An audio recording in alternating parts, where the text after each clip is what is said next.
पृथ्वी की आंतरिक संरचना।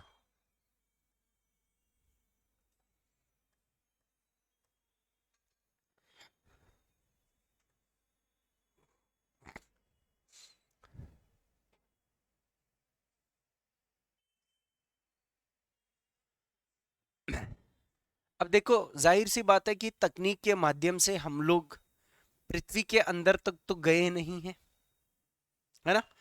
तो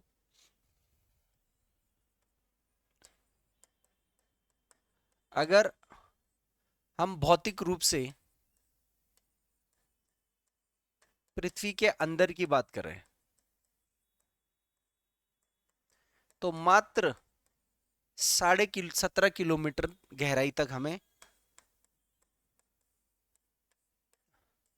स्पष्ट पता है कि पृथ्वी में क्या होता है।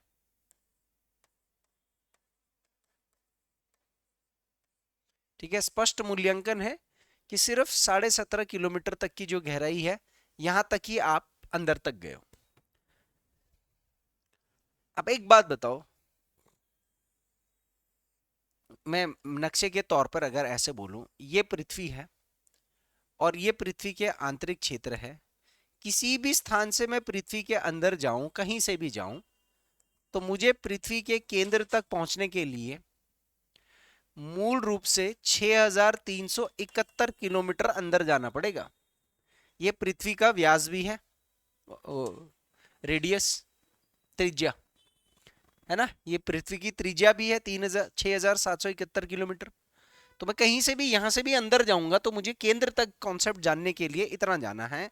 और अगर अभी देखें तो आप मात्र कितना जा रखे हो अभी पृथ्वी के अंदर? 17 किलोमीटर, वो भी ड्रिल करके 17 किलोमीटर। 17 किलोमीटर ड्रिल करके जा रखे हो और सिर्फ लगभग लगभग 5 किलोमीटर तक आप खनन करके जा रखे हो। मैक्सिमम 4 से 5 किलोमीटर। साउथ अफ्रीका की जो माइन है, गोल्ड डायमंड की माइन है, वो मैक्सिमम 4 साढ़े 4 किलोमीटर अंदर तक है। इसके अंदर तक आपके पास कोई वो है ही नहीं। तो हमारे पास जो डेटा है वो 17 किलोमीटर तक का ही तो डेटा होगा ना। तो अब क्या है कि इसके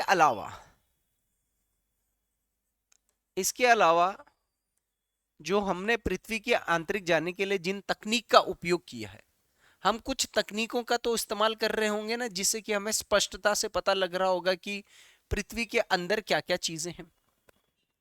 तो एक पहली तकनीक तो जो ये हो गई है, वो जो स्पष्ट साक्ष्य, इन्हीं का अध्ययन करके चट्टानों को निकाल रहे होंगे आप, तापमान का अध्ययन कर रहे होंगे कि स्पष्टता से अंदर जाने में आपको इंजीनियरिंग करके क्या चीजें पता लगती हैं।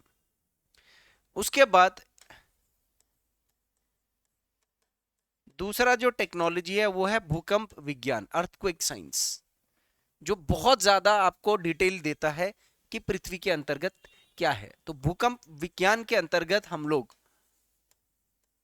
भूकंपीय तरंगों के बारे में पढ़ते हैं। किनके बारे में पढ़ते हैं? भूकंपीय तरंगों के बारे में पढ़ते हैं, पी वेव, एस वेव और एल वेव।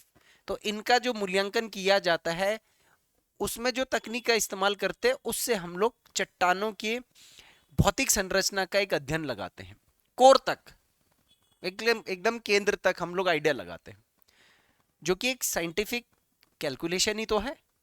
तो ये हमारे लिए बहुत ज्यादा ये महत्वपूर्ण जो तकनीक है ये होती है।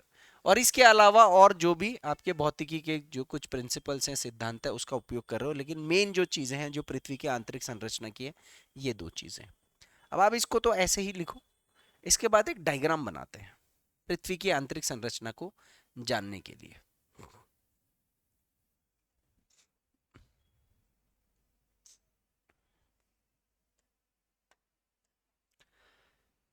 पृथ्वी की आंतरिक संरचना का मूल्यांकन करना है, ठीक है।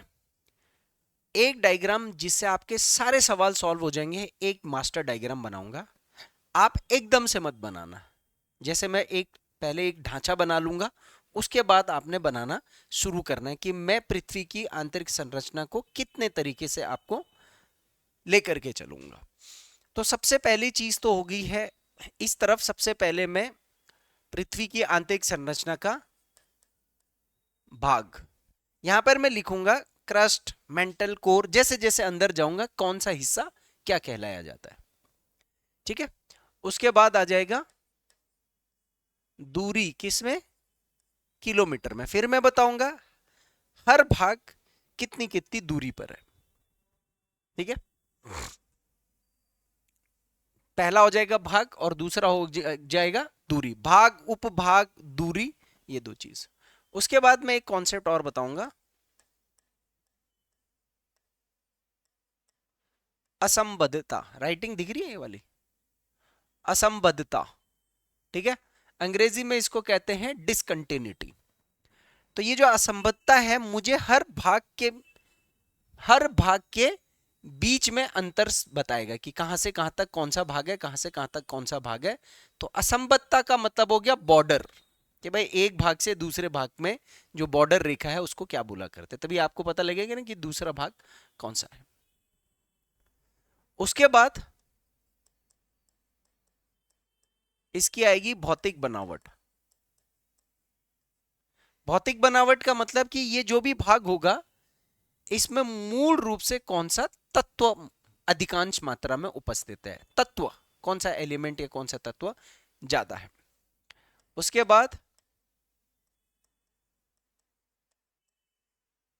सॉरी, भौतिक बनावट में ठोस, तरल, ये सब आएगा।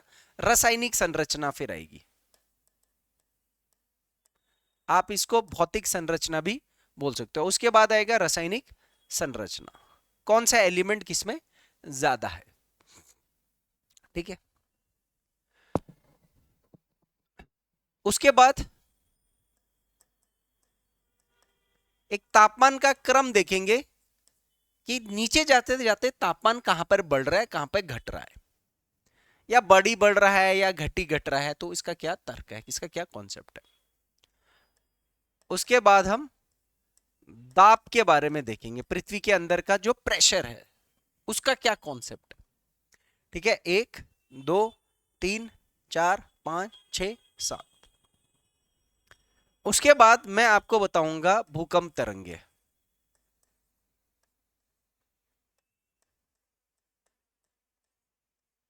कौन से भाग में कौन कौन सी भूकंप की तरंगे प्रवाह करती है, जो कि आगे एक टॉपिक इनके बारे में जानने के लिए आगे पूरा इसके बाद टॉपिक है आगे, लेकिन यहां पर सिर्फ अपने माइंड में रखना है। उसके बाद आयतन, और उसके बाद द्रव्यमान, उसके बाद घनत्व, और उसके बाद आपका प्रेशर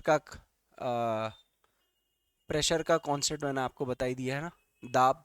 दाब का जो कॉन्सेप्ट है ये आप इस वाले को लास्ट में डालना है, ये ज़्यादा इंपॉर्टेंट नहीं है, तो इस वाले को मैं यहाँ डाल देता हूँ और ये सारे इकट्ठे करके मैं इसको इधर ले आता हूँ। अब बताइए कितने पैमाने पर मुझको पृथ्वी की आंतरिक संरचना के बारे में जानना है। 1 2 3 4 5 6 7 8 9 10 11, कम से कम 11 चीजें मैंने देखो ये। आपने कभी भी आप अपने पृथ्वी की आंतरिक संरचना के पेपर में देखोगे कोई डायग्राम होगा तो उसमें एक गोल सा पृथ्वी का चित्र होगा और एक केक का पीस जैसा कट रखा होगा और उसमें बोल देगा क्रस्ट, मेंटल कोर, और उसमें बस दूरी लगा देगा, इतने से इतने तक की ये दूरी है। उससे ये क्लियर नहीं होगा पूरा का पूरा। अब आप ध्यान देना कि कितनी चीजें पढ़नी, ठीक है। अब मैं यहां से बनाना स्टार्ट कर रहा हूं, आप बस देखते जाना किस तरीके से आपको ये लेकर के चलना है। ठीक है, ये हमारी सतह होगी, ये पहाड़ बना दिया मैंने सतह। ठीक है, सतह के बाद जो मेरा पहला हिस्सा बनेगा वो मैं लगभग लगभग यहां पर मैंने बना दिया, ये मेरा क्रस्ट का हिस्सा हो गया। दूसरा हिस्सा मेरा कुछ इस तरीके से हो गया, ये मेरा मेंटल का हिस्सा हो गया। क्रस्ट वाला हिस्सा थोड़ा सा ऊपर कर देता हूं क्योंकि मुझे मेंटल के बारे में ज्यादा अध्ययन करना है। और उसके बाद हो गया मेरा कोर का हिस्सा हो गया। कौन सा हिस्सा हो गया, कोर का हिस्सा हो गया। ठीक है, 3 भाग बन गए मेरे पृथ्वी के अंदर तक, केंद्र तक जाने की। ये केंद्र है, ये लास्ट वाला जो बिंदु है ये मेरा पृथ्वी का क्या है, ये एकदम केंद्र वाला हिस्सा है। अब मैं सबसे पहले नामकरण कर रहा हूं, ठीक है। जो ये पहला हिस्सा है पृथ्वी के अंदर का, ये पहला हिस्सा यहां से लेकर के यहां तक, इसको मैं क्या बोलूंगा, या तो मैं क्या बोलूंगा, अभी देखते जाना, अभी लिखना मत। मैं इसको बोलूंगा क्रस्ट। हिंदी में इसको बोला जाएगा भूपर्पट्टी। क्या बोला जाएगा? भूपर्पट्टी। ठीक है, पहला हिस्सा। उसके बाद दूसरा हिस्सा यहां से लेकर के यहां तक, यह हिस्सा क्या कहलाया जाएगा? मेंटल। ठीक है, ये पूरा। उसके बाद तीसरा हिस्सा क्या कहलाया जाएगा? यहां से लेकर के यहां तक, इसको क्या बोलूंगा मैं? केंद्र। ठीक है, ये चार्ट आपने अब बनाना स्टार्ट करना है, या लास्ट में बनाओगे? बनाना स्टार्ट करना, इतना पहले आप बनाओ, उसके बाद इसी के अंदर सारा का सारा करना। ठीक है, अब देखो मैं पहली बता दूं, जगह आप उस हिसाब से बना लेना। आप चाहे पेपर को ऐसे कर लो, ठीक है, मैं यहां पर दूरी लगाता जाऊंगा, यहां ऐसे लिखूंगा, मैं जो भी चीज लिखवाऊंगा ऐसे लिखवाऊंगा, ऐसे लिखवाऊंगा, ऐसे लिखवाऊंगा, ऐसे ऐसे ऐसे नीचे तक चल रहा होगा ये। तो इसलिए उस हिसाब से आपने डायग्राम बना करके चलना है। एक एक चीज बताता जाऊंगा, एक एक चीज आपने भी बनाते जाना है। यहां पर एक चीज और आप ऐड कर सकते हो, उपभाग, सब पार्ट्स इसके, ऐसे करके उपभाग ये भी आप लिख सकते हो।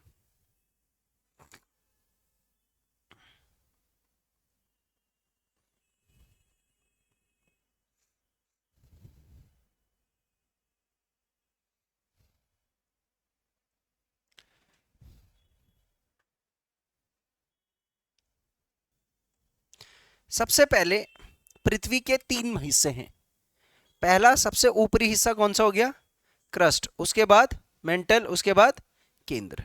ठीक है, दूरी, सतह की दूरी 0 किलोमीटर।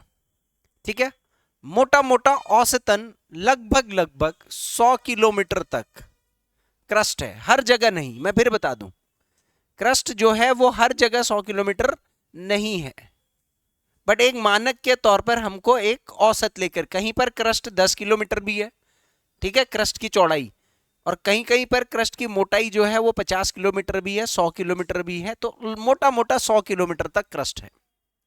उसके बाद 2900 किलोमीटर तक मेंटल है, और की कोर जो है वो 6371 किलोमीटर तक है। यही मैंने लगाया था, 6371 किलोमीटर, ये एग्जैक्ट है, और औसतन 64 किलोमीटर तक ये हमारा कोर है, कोर केंद्र यहां तक है। ठीक है, इतना पहले याद रखना है। लेकिन अगर मैं अध्ययन के तौर पर देखूं, तो अध्ययन के तौर पर यहां पर कुछ चीजों में परिवर्तन आता है। ये जो हमारा क्रस्ट है ना, इसके 2 हिस्से हैं, ऐसे करके 2 हिस्से कर देना, औसतन 2 हिस्से बन रहे हैं। ठीक है, इसको बोला जाएगा ऊपरी या बाह्य क्रस्ट, और इसको बोला जाएगा निचली या आंतरिक। अलग अलग जगह अलग अलग वर्ड यूज किया गया होगा। ये बात समझ में आ रही है? आ रहा है? ठीक है, और इन दोनों के बीच की अगर मैं दूरी देखूं तो लगभग लगभग 45 किलोमीटर का क्षेत्रफल सीमा बनती है। तो 0 से 45 किलोमीटर तक का क्षेत्र में ऊपरी क्रस्ट कहलाया जाएगा, और 0 से लेकर के 45 से लेकर के 100 किलोमीटर तक का मोटा मोटा जो क्षेत्र है ये मेरा आंतरिक क्रस्ट कहलाया जाएगा, या आंतरिक भूपर्पट्टी। अब आप इसके साथ कोई भी वर्ड अटैच कर लो, ये इतनी बात समझ में आती है? हाँ जी, है इतना समझ में आ गया? Very good. इसके बाद थोड़ा और अंदर चलते हैं। मेंटल, मेंटल के भी मैं कितने हिस्से कर लूं? 2 हिस्से कर लूं।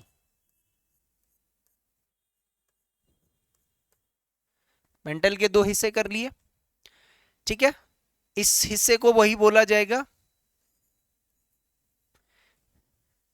बाह्य मेंटल और आंतरिक। बाह्य और दूसरा आंतरिक, ठीक है। यहां से लेकर के यहां तक और यहां से लेकर के यहां तक ये दूसरा वाला हिस्सा बनेगा, बाह्य मेंटल और आंतरिक। और ये मैं यहां पर से रब कर देता हूं। ये कितने किलोमीटर के बीच में, इन दोनों के बीच में दूरी है 700 किलोमीटर, ठीक है। तो 100 से 700 किलोमीटर तक बाह्य मेंटल और 700 से 2900 किलोमीटर तक आंतरिक मेंटल। ये समझ में आ रहा है? बाउंड्री तो बना रहा हूं मैं बस, बाकी और क्या कर रहा हूं। केंद्र जो है इसके भी मैं मोटा मोटा दो हिस्से कर देता हूं। लो जी, दो हिस्से हो गए। यहां से यहां तक एक हिस्सा, ठीक है, और एक हिस्सा यहां से नीचे तक। और ये दोनों हिस्से का बॉर्डर कहां पर बनेगा? 5100 किलोमीटर पर। कितने किलोमीटर पर? 5100 किलोमीटर। नामकरण के तौर पर ऊपर वाले को मैं बोलूंगा बाह्य केंद्र, या फिर क्या बोलूंगा? ऊपरी केंद्र, ऊपरी कोर, या फिर आंतरिक केंद्र, इनर कोर।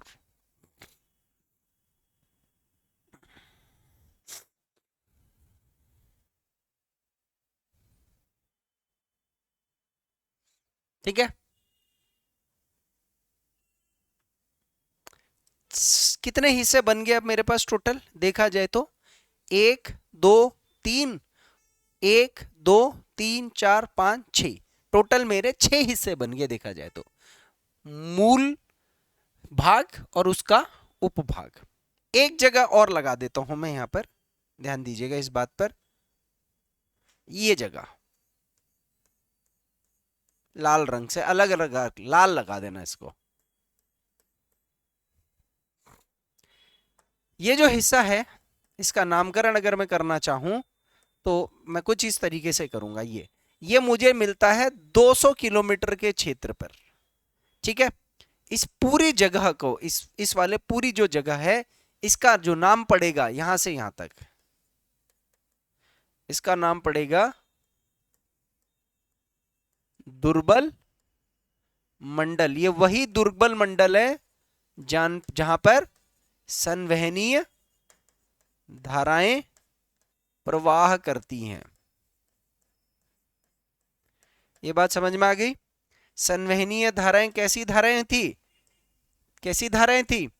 जो गर्म धाराएं आपकी इस तरीके से प्लेटों को हिला रही थी, याद है? इस तरीके से जो गर्म धाराएं चल रही हैं, संवहनीय धारा। क्योंकि ये प्लेट जो है, प्लेट ये वाला हिस्सा है ना, ये क्रस्ट का ही हिस्सा था ना, तो ये है इसके नीचे ये वाला जो 100 किलोमीटर का जो क्षेत्र है, ये हमारा दुर्बल मंडल है। सब आएगा। अच्छा एक सेकेंड ना, इसकी जो हमने इस दुर्बल मंडल की केवल हमने भौतिक बनावट पढ़नी है, तो थोड़ा सा इसको जब आप लिखोगे ना, हल्का सा मैं जो बता रहा हूं बस ये एक चेंज कर लेना, थोड़ा सा इसको मैं इस तरफ खिसका देता हूं, ठीक है। बस और कुछ नहीं करना, बस इतना करना, बस यहाँ पे थोड़ा सा जगह छोड़ देते, बाकी सब ये उसी के बीच से रिलेटेड याद रखना है। डायग्राम यहाँ तक क्लियर है? अभी मैंने क्या किया है, मैंने पृथ्वी की आंतरिक संरचना में केवल पृथ्वी के भाग बताए हैं। सबसे ऊपर मुझे ऊपरी क्रस्ट मिलेगा, फिर उसके बाद आंतरिक क्रस्ट, उसके बाद दुर्बल मंडल, फिर उसके बाद मुझे बाह्य मेंटल का शेष हिस्सा मिलेगा, उसके बाद आंतरिक मेंटल, उसके बाद बाह्य केंद्र, फिर उसके बाद आंतरिक केंद्र। यही तो मिल रहा है ना? तो अगर मैं यहां से बोलूं कि दुर्बल मंडल पृथ्वी के कौन से भाग का हिस्सा है, तो आप क्या बताओगे? यह मेंटल का ऊपरी हिस्सा है और क्रस्ट के निचले हिस्से पर भी इसमें जुड़ रहा है। तो मूल रूप से क्रस्ट मेंटल का जो सबसे ऊपरी हिस्सा होता है ना, इसको कहते हैं दुर्बल मंडल। ये बात समझ में आ रही है? इस दुर्बल मंडल कहां पर मिलेगा? मेंटल का जो सबसे ऊपरी हिस्सा है, इसको लगा करके और क्रस्ट को लगा करके, ये दो हिस्से लगा करके हम लोग इस भाग को लिथोस्फीयर भी कहते हैं। यहां पर मैं एक चीज और यहां पर आपके उसमें है जगह,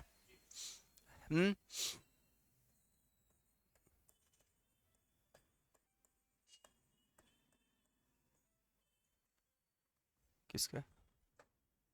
अन्य वर्गीकरण ऐसे करके, ये लास्ट में करवाऊंगा मैं, ठीक है? इसको मैं लास्ट में कराऊंगा। ये क्या चीज है, मैंने बस एक ऐड और कर दी है।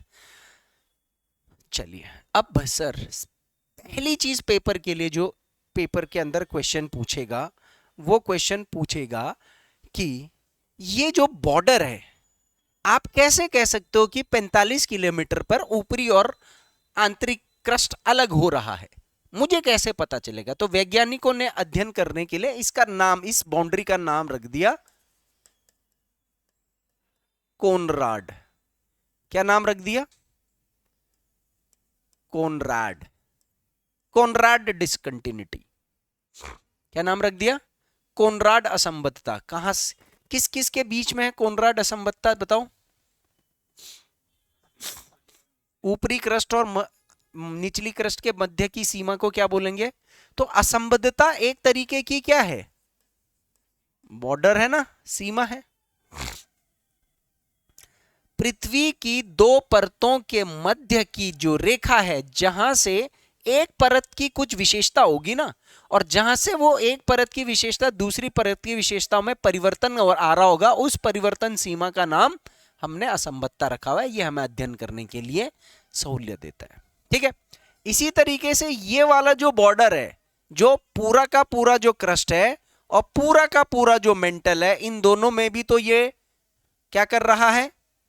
परिवर्तन कर रहा है ना। तो यहां पर ये वाला जो असंबद्धता है, इसका नाम है मोह। क्या नाम है? मोह असंबद्धता, ठीक है? मोह असंबद्धता। मोह असंबद्धता किस किस को डिवाइड कर रहा है? क्रस्ट और मेंटल। यहां से देखो ना, ये देखो, ये ऊपर क्रस्ट है और यहां से नीचे क्या है? मेंटल है। ये समझ में आ रहा है? क्रस्ट मेंटल को क्या अलग करेगा? ये मैं लिखवाऊंगा अभी बाद में, ऐसी कोई वो नहीं है, क्रस्ट और मेंटल, ठीक है? अच्छा बताओ, एक बॉर्डर रेखा यहां पर भी तो बन रही है, ये वाली, ठीक है? ये क्या, ये बॉर्डर रेखा किस किस की है? ऊपरी मेंटल और निचली मेंटल। इसको बोलते हैं रेपीटी। क्या बोलते हैं? रेपीटी। आप चाहो तो यहां पर असंबद्धता शब्द भी जोड़ सकते हो। यहां भी मैंने असंबद्धता जोड़ दिया, यहां भी जोड़ दी है और यहां भी जोड़ दिया। लेकिन वही है कि थोड़ा डायग्राम क्लटर्ड सा हो जाएगा, पर आप काम चला लेना, ठीक है? रेपिटी किस किस को डिवाइड कर रहा है? ऊपरी मेंटल और निचले मेंटल को डिवाइड कर रहा है। इसमें कोई दिक्कत, गलत तो नहीं मार्क कर रहे हो? बताइए, गलत तो नहीं मार्क हो रहा है? Very good. अब सर एक लाइन मुझे फिर यहां पर मिल रही है, 6 की 6 परतों की डिवीजन रेखाएं हैं, 6 परत जो है उसके हिसाब से हमने बॉर्डर लगानी है। तो ये कौन सी रेखा होगी? बताओ, यहां से क्या अलग हो रहा है? जल्दी से बताओ, यहां से क्या अलग हो रहा है?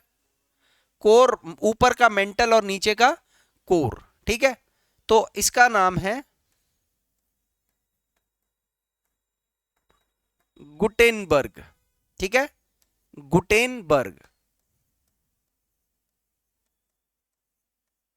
तो वैसे तो इसको गुटेनबर्ग कहते हैं, लेकिन डैश डाल करके वाइशार्ट भी लिख लेना, वाइशार्ट, ऐसे वाइशार्ट।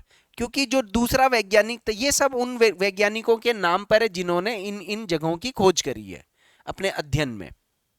तो गुटेनबर्ग, मेन पेपर में गुटेनबर्ग याद रखना है। क्या याद रखना है? गुटेनबर्ग। असंबद्धता शब्द यहां पर भी मैं ऐड कर दे रहा हूं, ठीक है जी? उसके बाद एक बॉर्डर लाइन यहां पर दिख रही है, ये कौन सा बॉर्डर हो गया बताओ? ऊपरी कोर और आंतरिक कोर के बीच में, ठीक है? इसको कहते हैं लेहमैन। कहीं कहीं पर लीहमैन दे रखा होगा, लेहमैन असंबद्धता।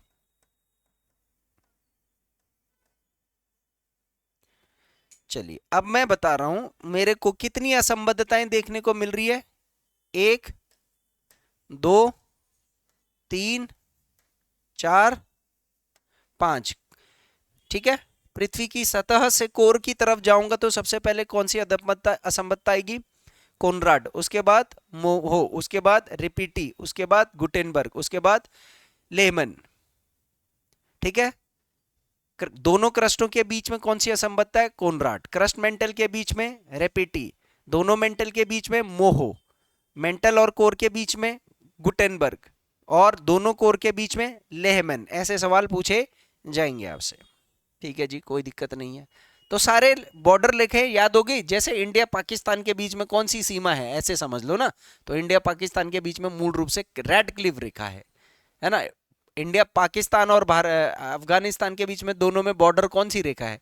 दोनों के बीच में ड्यूरेंट रेखा है। तो ये एक्चुअल में एक दूसरे की सीमा को विभाजित कर रही है, इसलिए मैंने इनको इस तरीके से लिखवा दिया। अच्छा, एक क्वेश्चन है, आप मुझे बता सकते हो कि मोहर जो असंबद्धता है वो मुझे कितने किलोमीटर पर देखने को मिलेगी? मोह असंबद्धता 100 kilometre, Gutenberg 2900 kilometre, Repetti 700 kilometre, Conrad 45 kilometre, Lehmann 5100 kilometre, कहीं कहीं पर 5200 भी दे रखा होगा, कोई फर्क नहीं पड़ेगा ज्यादा। ये किलोमीटर भी कभी कभी पूछ लेता है। इसका मतलब ये फैक्चुअल है, ये थोड़ा याद करने वाली चीज है। सर इसका ऊपर से नीचे का क्रम या नीचे से ऊपर का क्रम भी पूछ लेता है। इसकी ट्रिक बना करके दूंगा मैं अभी लास्ट में, तो आपको बड़े आराम से ये अपने आप याद हो जाएगा। ठीक है, ऊपर से नीचे आने का ट्रिक और नीचे से ऊपर जाने का ट्रिक। ठीक है, अब यहां तक तो कहानी सेट होगी। अब सर एक क्वेश्चन आपसे पूछा जाएगा कि ये जो कोर है भाई, ये जो असंबद्धताएं हैं, ये किसी न किसी तर्क के आधार पर तो एक दूसरे भाग को अलग कर रही होगी ना। तो मूल रूप से ये करती है भौतिक संरचना के आधार पर। तो जो भौतिक संरचना है यहां पर तत्व बहुत नजदीक हैं, इसीलिए भौतिक संरचना के आधार पर यह हो जाता है ठोस। ठीक है, ठोस है सतह। कौन सा वाला हिस्सा? क्रस्ट। क्रस्ट ठोस है एकदम। जो मेंटल है ये कैसा है? आंशिक ठोस, आंशिक तरल। इसका मतलब क्या होता है? तरल का मतलब क्या हुआ? सेमी लिक्विड और या फिर सेमी सॉलिड। मतलब थोड़ा बहुत लिक्विड है, थोड़ा बहुत सॉलिड है। मतलब पदार्थ कुछ कुछ कहीं कहीं पर ठोस हो रखे हैं, कहीं कहीं पर तरल अवस्था में, क्योंकि जैसे जैसे अंदर जाओगे गर्मी बहुत ज्यादा है, समझ रहे हो? गर्मी ज्यादा होने की वजह से पदार्थ पिघल करके तरल अवस्था में चला जाता है। तो यहां पर आंशिक ठोस, आंशिक तरल। और जैसे ही आप यहां पर आंतरिक कोर में आओगे तो ये कौन सी अवस्था में है? तरल। बहुत ज्यादा इंपॉर्टेंट। ये तरल क्यों है? इसके पीछे का कारण है अत्यधिक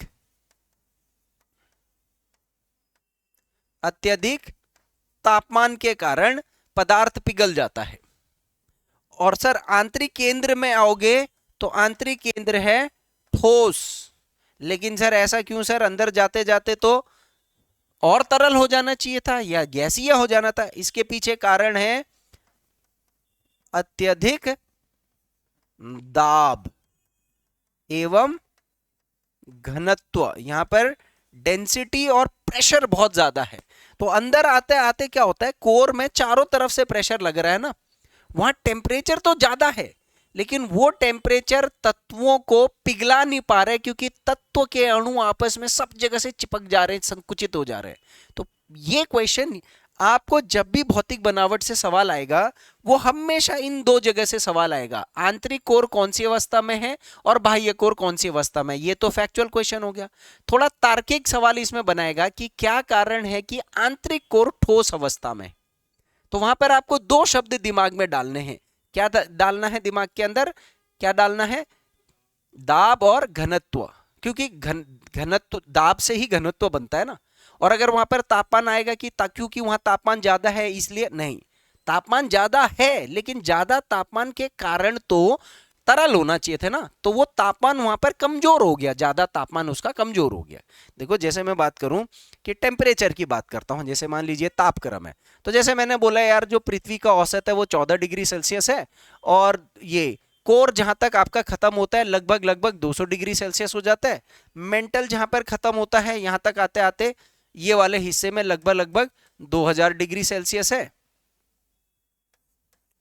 ठीक है। और पृथ्वी का जो केंद्र है, केंद्र तक आते आते लगभग लगभग 7000 डिग्री सेल्सियस है, और यहां पर बीच बाह्य केंद्र और आंतरिक केंद्र के बीच में यहाँ पर लेहमैन डिसकंटिन्यूटी पर 4000 डिग्री सेल्सियस है। तो भाई देखो यहां से यहाँ 2000 टेम्परेचर बढ़ा, और यहां से यहाँ 3000 डिग्री सेल्सियस बढ़ा, तो टेम्परेचर तो बढ़ रहा है ना।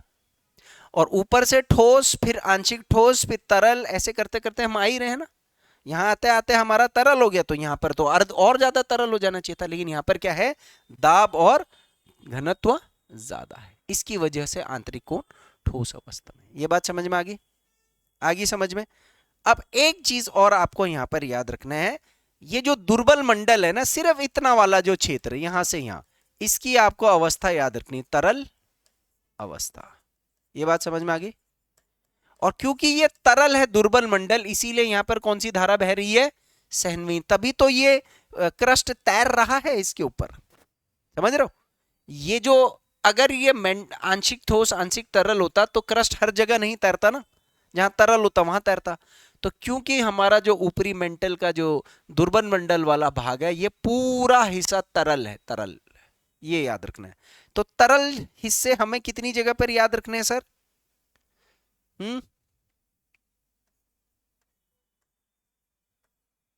एक बाह्य कोर और एक दुर्बल मंडल, याद रखिएगा, बस यही दो, ठीक है।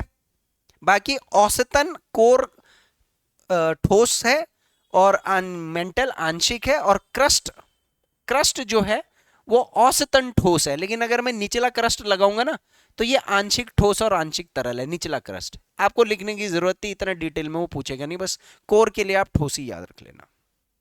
सर यहां तक की कहानी समझ में आई, या अभी भी कुछ है थोड़ा सा दिमाग के अंदर? क्लियर है? अब आते हैं रासायनिक संरचना।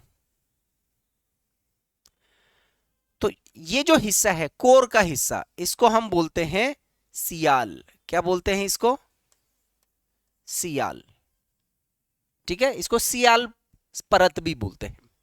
रासायनिक संरचना, इसीलिए इसको सियाल इसलिए बोलते हैं क्योंकि इसमें दो तत्व बहुत बहुत ज्यादा है, एक सिलिकॉन और दूसरा एल्यूमिनियम, एल्यूमिनियम, ठीक है। जो हमारा ये वाला हिस्सा है, कौन सा वाला हिस्सा? मेंटल, मेंटल को क्या बोलते हैं? सीमा। दोनों परतों पे ऐसे लगा देना, सीमा का मतलब सिलिका और मैग्नीशियम, ये ज्यादा है। और जो ये कोर वाला हिस्सा है इसको बोलते हैं निफे, मतलब निकल और फेरस। फेरस का मतलब ब्रैकेट में लिख लेना आयरन। ये बात फिर मैं बता दूं, कोर, क्रस्ट, क्रस्ट में जो 0 से 100 किलोमीटर का ये क्षेत्र है, यहाँ सिलिका एल्यूमिनियम ज्यादा है, तो इसलिए सियाल परत बोल देते हैं इसको, ठीक है। इसको सियाल परत भी बोल देते हैं। मेंटल है सीमा, ठीक है। ये मैं यहां से यहां पूरा लगा देता हूं, यहां से यहां तक, ठीक है। उसके बाद ये यहां से लेकर के यहां तक, उसके बाद निफे यहां से लेकर के यहां तक है। फेरस आयरन है, फेरस आयरन को फेरस ही तो बोलते हैं क्या, जो एलिमेंट के तौर पर। तो आयरन तो उसका नॉर्मल नेम है, बाकी अयस्क के रूप में तो फेरस ही बोलते हैं। एफी, एफी है ना उसका जो फॉर्मूला लिखते हैं हम रासायनिक फॉर्मूले में, एफी, ठीक है। तो सियाल परत आपको पूछेगा तो कौन सा है? क्रस्ट। सीमा क्या है? मेंटल। निफे क्या है?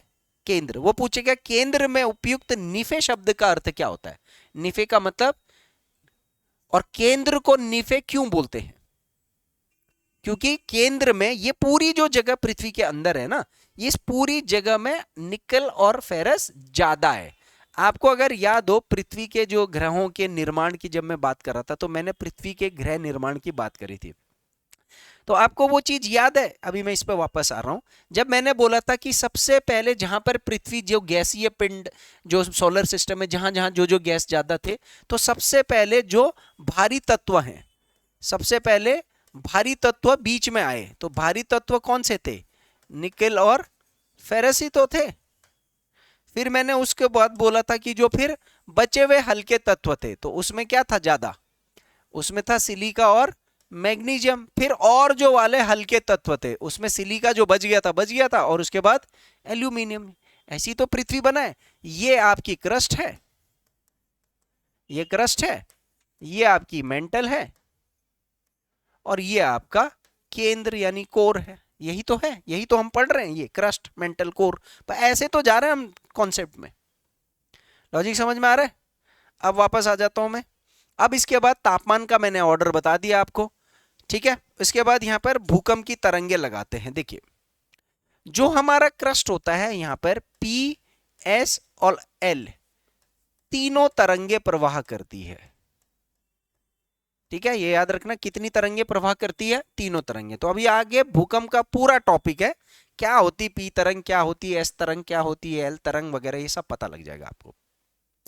पर अभी आप इसको ऐसे याद कर लो, यहां से यहां तक तीनों तरंगे हैं, ठीक है। उसके बाद जो मेंटल है, यहां पर P और S तरंगे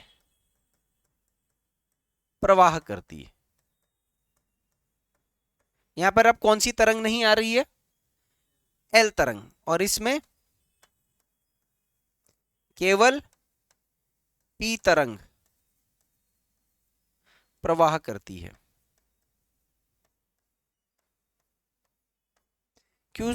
तो यहां पर अब कौन सी तरंग नहीं आ रही है? S तरंग नहीं आ रही है।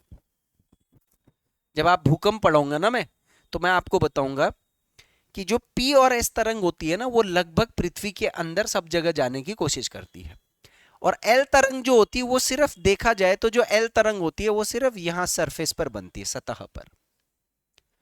तो ऊपर के क्रस्ट पर तो मोटा मोटा देखा जाए तो तीनों तरंगे मिलेंगी मुझे, लेकिन मेंटल पर P और S, और कोर तक आते आते केवल P तरंग। तो ऐसी कौन सी तरंग है जो मुझे भूकंप पृथ्वी के सभी क्षेत्र में देखी जाएगी?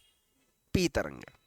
अब क्वेश्चन की क्यों S तरंग यहां नहीं आ रहा है, क्यों L तरंग वहां से नहीं आ रहा है, ये मैं आपको आगे बताऊंगा। आयतन देख लेते हैं।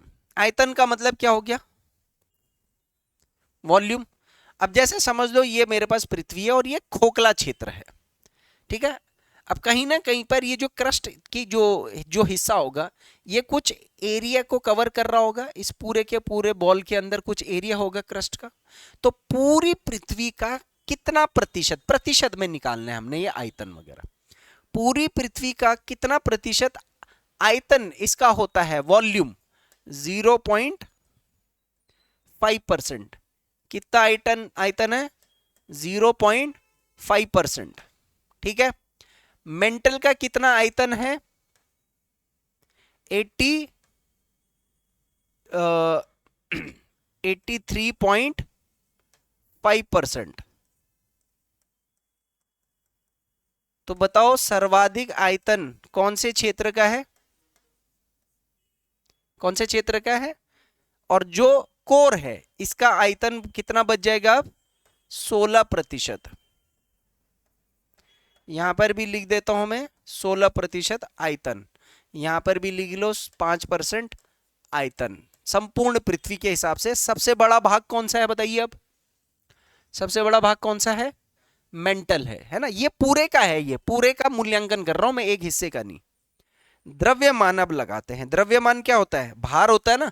और इस हिस्से में क्रस्ट का जो भी हिस्सा बन रहा होगा उसमें जो भी तत्व होंगे उनका वेट निकाल दूंगा मैं। तो वेट के हिसाब से ये आता है संपूर्ण पृथ्वी का 0.2% इसका द्रव्यमान है, ठीक है। और जो मेंटल का द्रव्यमान है ये बन जाता है 67.8%। सर्वाधिक द्रव्यमान किसका बनेगा भाई? 50% से ज्यादा आ गया तो वैसे भी सर्वाधिक हो गया ना। तो सर्वाधिक द्रव्यमान वाला हिस्सा कौन सा है? मेंटल। क्वेश्चन और जो कोर है केंद्र, इसका द्रव्यमान कितना आ जाता है? 32% द्रव्यमान। द्रव्यमान भी आ गया सबका, अलग से भी पूछेगा भैया, ये भी याद रख लेना। तो बताओ पृथ्वी का सबसे बड़ा हिस्सा कौन सा है? मेंटल है सर। 2900 किलोमीटर, लगभग 3000 एरिया कवर अप कर रहा है ये। अब आते हैं घनत्व। ये समझाने की जरूरत है, द्रव्यमान और आयतन। क्लियर है ये? अब चलते हैं घनत्व। घनत्व क्या होता है? किसी भी स्थान पर कितने तत्व आपस में, उनके अणु आपस में संकुचित है। क्रस्ट में मैं कोई भी तत्व निकालता हूं तो सतह पर जो जो घनत्व है वो 2.6, ठीक है, 2.6 ग्राम पर सेंटीमीटर क्यूब है। कितना है? 2.6 ग्राम पर सेंटीमीटर क्यूब। और यहां तक आते आते, लास्ट तक आते आते 3.1 हो जाता है। ये कितना हो जाता है? 3.1 ग्राम पर सेंटीमीटर क्यूब। फिर यहां कोर केंद्र से पहले तक आते आते ये 5.5 ग्राम पर सेंटीमीटर क्यूब हो जाता है। और केंद्र में ये हो जाता है 13.6 ग्राम, 13.6 ग्राम पर सेंटीमीटर क्यूब। ठीक है, तो क्वेश्चन पूछा जाएगा सर्वाधिक घनत्व पृथ्वी में कहां पर होगा? भैया ये तो कोई लगाने की जरूरत नहीं है ना। ठीक है, सर्वाधिक घनत्व कहां पर होगा? केंद्र में होगा, कोर में ही तो होगा। कितना है कोर में घनत्व? 13.6। ठीक है, 13.6 ग्राम पर सेंटीमीटर। पृथ्वी का औसत घनत्व कितना था? तो ये बीच का निकाल दिया मैंने, मेंटल बीच का हिस्सा है, देख लो ये 2900, 3000, 6 का आधा कर दो 3, तो मोटा मोटा देखूं तो मेरा पृथ्वी का औसत घनत्व मुझे मेंटल पे मिलता है। ठीक है, एक क्वेश्चन पूछेगा कि क्रस्ट का घनत्व कितना है, तो 2.6 से लेकर के 3.1 तक है क्रस्ट का। लेकिन अगर वो सिर्फ यहां से सतह का भी पूछेगा तो कितना है? 2.6। अगर 2.6 नहीं होगा तो 2.7 होगा, तो इन दोनों में से कोई भी एक होगा। ठीक है, घनत्व का क्या तर्क देखने को मिल रहा है आपको? सतह से अंदर जाऊंगा तो घनत्व बढ़ रहा है। तापमान का क्या क्रम दिख रहा है? बढ़ रहा है। ये बात समझ में आ रही है? तापमान बढ़ रहा है, घनत्व भी बढ़ता जा रहा है। और क्योंकि घनत्व बढ़ता जा रहा है, इसीलिए भौतिक अवस्था के रूप में आंतरिक कोण क्या हो गया? ठोस हो गया। ये लॉजिक समझ में आ गया? वेरी गुड जी। दाब आपसे बहुत रेयर पूछेगा, फिर भी आपको अगर दाब का कॉन्सेप्ट याद रखना है तो यहां पर समुद्र तल है, यहां पर समुद्र तल पे 1013.25 मिली बार। ठीक है, और यहां कोर तक आते आते जो दाब है वो लगभग 350 गीगा पास्कल। दाब ऐसे होता है, देखो, bar, millibar, kilobar, pascal, kilopascal, megapascal, gigapascal. तो गीगा पास्कल में बढ़ जाता है सर यहां पर दाब, 350 गीगा पास्कल। तो सर्वाधिक दाब कहां पर मिलेगा आपको? केंद्र में। सबसे कम दाब पृथ्वी की सतह के हिसाब से यहां पर। और यहां सतह से ऊपर भी जाओगे ऐसे वायुमंडल में तो दाब कम होता जाता है। तो दाब का क्या कॉन्सेप्ट देखने को मिल रहा है? जैसे जैसे अंदर जाऊंगा दाब बढ़ जाएगा। ये तर्क समझ में आ गया? बाकी ये दाब अभी जब समुद्र पढ़ेंगे ना, और वायुमंडल पढ़ेंगे, और जब समुद्र विज्ञान पढ़ेंगे, तो दाब के बारे में मैं आपको और भी बहुत सारी चीजें बताऊंगा जो साइंटिफिक चीजें हैं। 1013.25 मिली बार है ये, मिली बार। मिली बार तो बहुत छोटा यूनिट है यहां पर, क्योंकि मिली बार है और नीचे पास्कल है।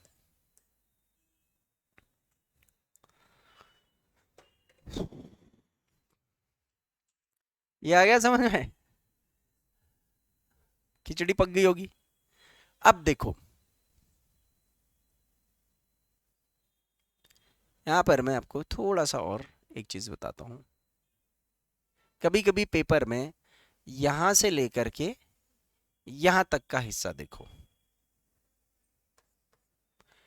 ये दिख रहा है क्रस्ट, और क्या क्या जोड़ दिया मैंने? क्रस्ट प्लस क्रस्ट, या फिर आप ब्रैकेट में लिखना भूपर्त पट्टी, क्रस्ट प्लस ऊपरी ऊपरी ऊपरी मेंटल बोलूंगा मैं इसको, ठीक है, कोई लैंग्वेज, इज इक्वल टू स्थल मंडल। क्या बोलते हैं इसको? स्थल मंडल, अंग्रेजी में लिथोस्फेयर। क्या बोलते हैं? लिथोस्फेयर, याद रखना, ठीक है। उसके बाद बच गया है मेंटल। मेंटल को क्या बोलते हैं? मेंटल इज इक्वल टू, इसको बोलते हैं मध्य मंडल, अंग्रेजी में मेसोस्फेयर। क्या बोलते हैं? बीच का हिस्सा जो भी होता है उसको मध्य मंडल बोलते हैं, ठीक है। और सर जो ये हिस्सा है, ये हिस्सा कौन सा हिस्सा है? दोनों कोर, कोर यानी कि केंद्र, केंद्र को क्या बोलते हैं? बैरिस्फीयर। क्या बोलते हैं? बैरिस्फीयर। जिस बंदे ने कोर की कॉन्सेप्ट्स की खोज करी है उसका नाम था बैरी, तो बैरिस्फीयर।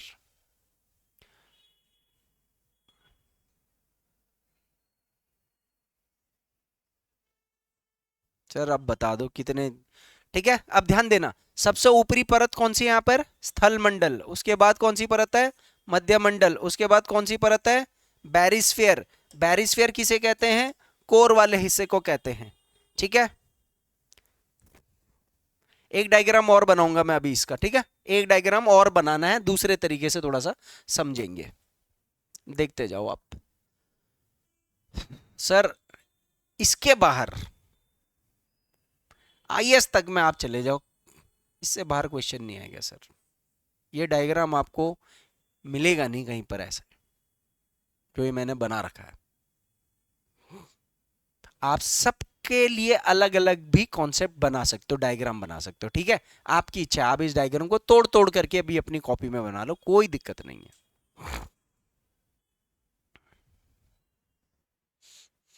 क्वेश्चन अभी इसके अंदर क्वेश्चन करते हैं।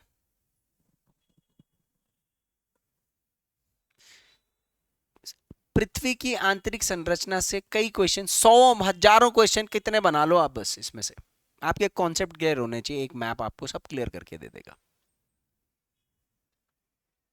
तो ये प्रैक्टिस करनी पड़ेगी आपको 2-3 बार, बहुत आसान हो जाएगा। एक बार खुद से बना करके देखना ही है ना, पहले फैक्ट याद कर लेना, उसके बाद खुद से बना के देखना।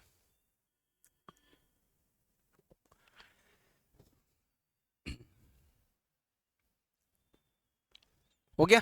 अब देखो थोड़ा सा यहां पर ध्यान देना, अभी मैंने क्रस्ट, मेंटल और केंद्र ये 3 हिस्से बताए थे ना, ठीक है। ये डायग्राम आप बना सकते हो, सियाल, सीमा, निफिल। एक तो नाम हो गए, दूसरा ये क्या हो गई? कौन कौन बनावट होगी ना, ठीक है। एक तरीके से और मैं इसको बंद पढ़ सकता हूं, देखो कैसे पढ़ सकता हूं, एक और डायग्राम। अब यहां पर मैं इसका क्या कर दूं? लिथोस्फेयर, स्थल मंडल, यहां तक देखो, मेंटल के थोड़ा अंदर चला गया ना। उसके बाद ये मेसोस्फेयर, मध्य मंडल, और उसके बाद ये, इसको मैं क्या बोलूंगा? बैरिस्फीयर। इंग्लिश में ही लिख दिया मैंने, कोई दिक्कत तो नहीं है, ठीक है। एक ये हिस्सा ऐसे करके भी आप समझ सकते हो, ठीक है। आप यहां पर देखो, क्रस्ट कौन सी अवस्था में था? ठोस। इसके लिए क्या वर्ड यूज करूंगा? आंशिक। और बस कोर में फर्क पड़ जाएगा, तरल और बिल्कुल अंदर ठोस। आंशिक बोलते ही का मतलब क्या हो गया? आंशिक मतलब आधा तरल और आधा ठोस, तो आंशिक। तो इस तरीके से भी आप इसमें लिख सकते हो। तो आपके ऊपर है, आप कैसे करके यहां पर जाना चाहो, सब बहुत ज्यादा डिफिकल्ट नहीं है।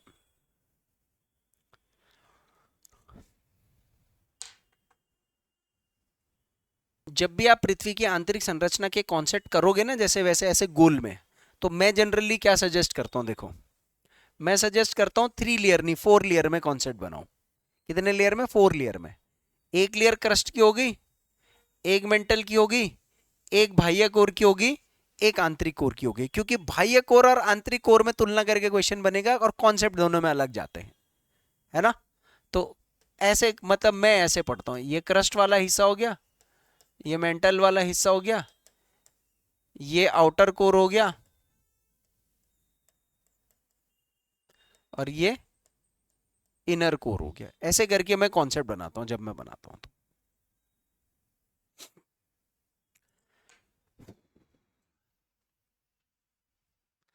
चलो